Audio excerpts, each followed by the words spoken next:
You ask Tiger to calculate. This deals with finding the midpoint between 2 points. The midpoint between the 2 points is 1, -0.5. Let's solve it step by step. Plot the 2 points and calculate the midpoint using the formula. The coordinates of point 1 are x1 equals 12, y1 equals 15. The coordinates of point 2 are x2 equals -10, y2 equals -16. PM represents the midpoint of the 2 points.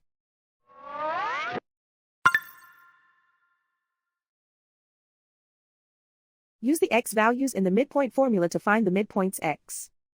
x1 equals 12.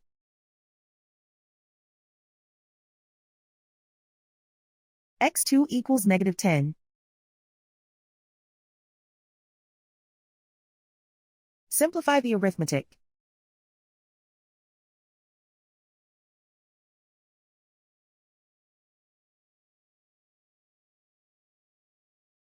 Use the y values in the midpoint formula to find the midpoints y. y1 equals 15.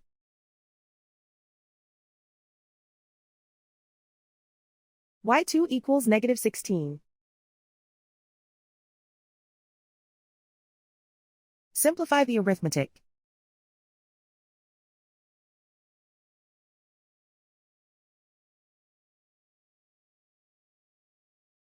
And so, the midpoint is 1, -0.5.